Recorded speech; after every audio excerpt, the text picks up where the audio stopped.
Olá, eu sou Tânia Barros. Seja bem-vindo a mais uma história no canal Loucos por Biografias.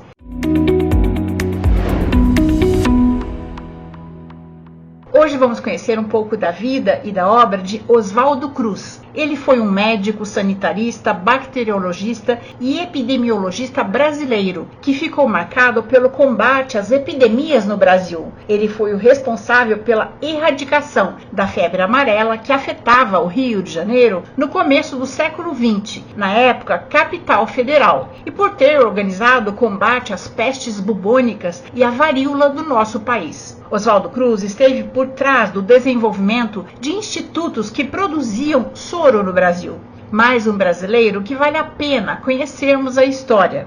Oswaldo Gonçalves Cruz nasceu no dia 5 de agosto de 1872 em São Luís do Paraitinga, São Paulo. Era filho do médico carioca Bento Gonçalves Cruz e de Amália Bulhões. Oswaldo foi o filho mais velho dos 6 filhos do casal e o único homem. Iniciou os estudos com sua mãe. Aos 5 anos, já sabia ler e escrever. Em 1877, sua família mudou-se para o Rio de Janeiro, onde Oswaldo recebeu sua educação formal. Seu pai montou uma clínica médica que tinha boa clientela. Com apenas 15 anos, Oswaldo ingressou na Faculdade de Medicina do Rio de Janeiro. Era fascinado pelo microscópio. Ainda estudante, em 1891, publicou 2 trabalhos pioneiros sobre microbiologia. Aos 20, formou-se em medicina.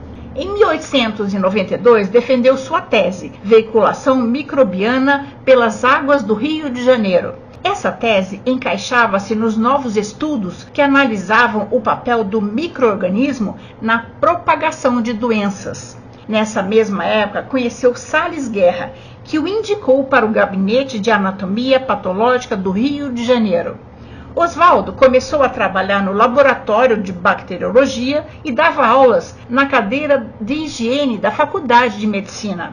Aos 22 anos, Cruz se viu responsável por administrar a clínica de seu pai, que havia falecido, e perdeu seu emprego na faculdade. Em 1893, casou-se com Emília da Fonseca, com quem teve 6 filhos. Como presente de casamento, seu sogro, um comerciante português bem-sucedido, instalou um laboratório em sua casa. 3 anos depois, com a ajuda do sogro, Oswaldo foi para a Europa continuar seus estudos. Na França, estudou microbiologia, soroterapia e imunologia no Instituto Pasteur. Estudou também medicina legal no Instituto de Toxicologia e urologia durante os 3 anos que morou na França. Em 1899, retornou ao Brasil e montou uma clínica para atendimento urológico e um laboratório, ambos no Rio de Janeiro. Nesse mesmo ano, Oswaldo foi encarregado pela diretoria do Instituto de Higiene, com outros 2 importantes sanitaristas da época, Adolf Lutz e Vital Brasil, para averiguar a epidemia de peste bubônica que assolava a cidade de Santos, litoral de São Paulo. Na época, havia um soro antipestoso que era usado para combater a doença, mas o Brasil não o produzia. Para combater a peste bubônica, aqui decidiu-se pela criação de 2 institutos que seriam capazes de produzir o soro, uma vez que importá-lo era demorado e dispendioso. Dessa iniciativa surgiu o Instituto Butantan em São Paulo e o Instituto Soroterápico Federal no Rio de Janeiro. A Fazenda Manguinhos, no Rio de Janeiro, foi escolhida para a instalação do Instituto Soroterápico Federal. Em condições precárias e com uma equipe improvisada, o soro logo ficou pronto e foi enviado para Santos, diminuindo rapidamente a mortalidade provocada pela peste. Em 1903, Oswaldo Cruz foi convidado pelo então presidente Rodrigues Alves para assumir a Diretoria Geral de Saúde Pública, órgão que corresponde ao Ministério da Saúde. À frente da Diretoria Geral de Saúde Pública, Oswaldo Cruz teria que combater 3 doenças que assolavam o Rio de Janeiro: a febre amarela, a peste bubônica e a varíola. Exterminar a febre amarela que rondava os portos e a cidade foi a primeira medida de Oswaldo Cruz. Ele estava atualizado com estudos que sugeriam que a doença era transmitida por um mosquito rajado que proliferava nas águas estagnadas e não pelo contato entre seres humanos. Oswaldo Cruz isolou os doentes e iniciou a campanha para acabar com as águas paradas. Equipes de higiene foram formadas para percorrer as casas no Rio de Janeiro e destruir possíveis focos do mosquito. Mesmo com o descrédito da população, a febre amarela foi debelada em 3 anos. No caso da peste bubônica, Oswaldo Cruz deu prioridade ao extermínio do grande vetor da doença, os ratos. Equipes foram formadas para exterminá-los em toda a cidade e os cidadãos foram incentivados pela Diretoria-Geral de Saúde Pública a capturar os ratos em troca de uma recompensa em dinheiro. Fala-se que nessa ação, cerca de 50 mil ratos foram mortos no Rio de Janeiro. A grande polêmica na atuação de Oswaldo Cruz enquanto esteve na chefia da Diretoria-Geral de Saúde Pública foi a campanha de vacinação contra a varíola. A varíola entrava no país com os imigrantes vindos do exterior e também com as pessoas que chegavam das regiões norte e nordestes do nosso país. A vacina contra a varíola já era obrigatória em vários países europeus. Em maio de 1904, Oswaldo Cruz criou uma campanha de vacinação obrigatória na cidade, mas sem conhecimento prévio da importância de se vacinar. Uma campanha popular contra Oswaldo Cruz e contra a vacinação obrigatória tomou conta dos jornais. Propagavam-se os mais absurdos rumores sobre a vacina. Dizia-se que, além de não evitar a moléstia, causava outras doenças. Acabou que no dia 10 de novembro de 1904, no Rio de Janeiro, estourou uma grande revolta popular, que ficou conhecido como a Revolta da Vacina.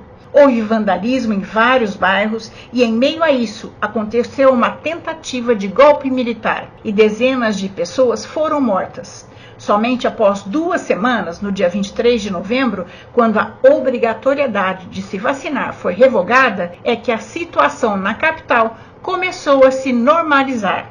Em 1908, uma nova epidemia de varíola assolou o Rio de Janeiro. A partir de então, a própria população procurou se vacinar e a vacinação aconteceu com mais calma. Nesse mesmo ano, o Instituto Soroterápico recebeu o nome de Instituto Oswaldo Cruz.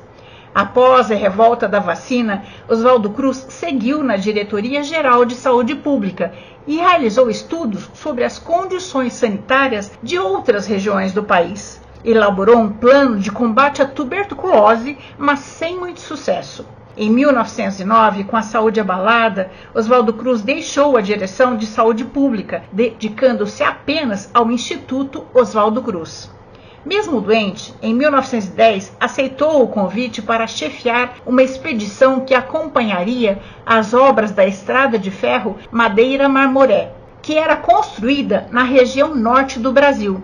O objetivo dessa expedição era combater a malária, que afetava os trabalhadores e impedia a continuidade das obras. Com a colaboração do sanitarista Carlos Chagas, Oswaldo Cruz elaborou um plano de saneamento para a região e a construção da ferrovia pôde prosseguir até a inauguração, no dia 1 de agosto de 1912. Nesse período, Oswaldo Cruz já era um sanitarista de reconhecimento internacional. Inclusive, ele havia recebido uma medalha de ouro durante o 14º Congresso Internacional de Higiene e Demografia, realizado em Berlim, por conta do seu trabalho no combate de diferentes epidemias no Brasil. Autor de cerca de 50 títulos, entre memórias, teses, pesquisas médicas e relatórios científicos, em 1913, Oswaldo Cruz foi eleito para a Academia Brasileira de Letras, provocando uma grande polêmica na casa.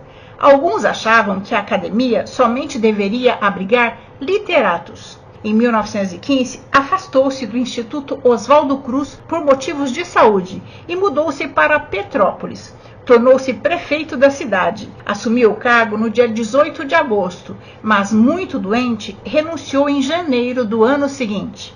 No dia 11 de fevereiro de 1917, Oswaldo Cruz faleceu em Petrópolis, no estado do Rio de Janeiro, devido a uma crise de insuficiência renal. E essa é a nossa história de hoje. Compartilhar conhecimento é um ato de amor. Se você gostou, dê seu like, faça seu comentário, compartilhe esse conhecimento com mais pessoas. Vamos incentivar a cultura do nosso país. E se puder, apoie esse canal no Catarse ou se torne membro do canal no YouTube. Até a próxima história!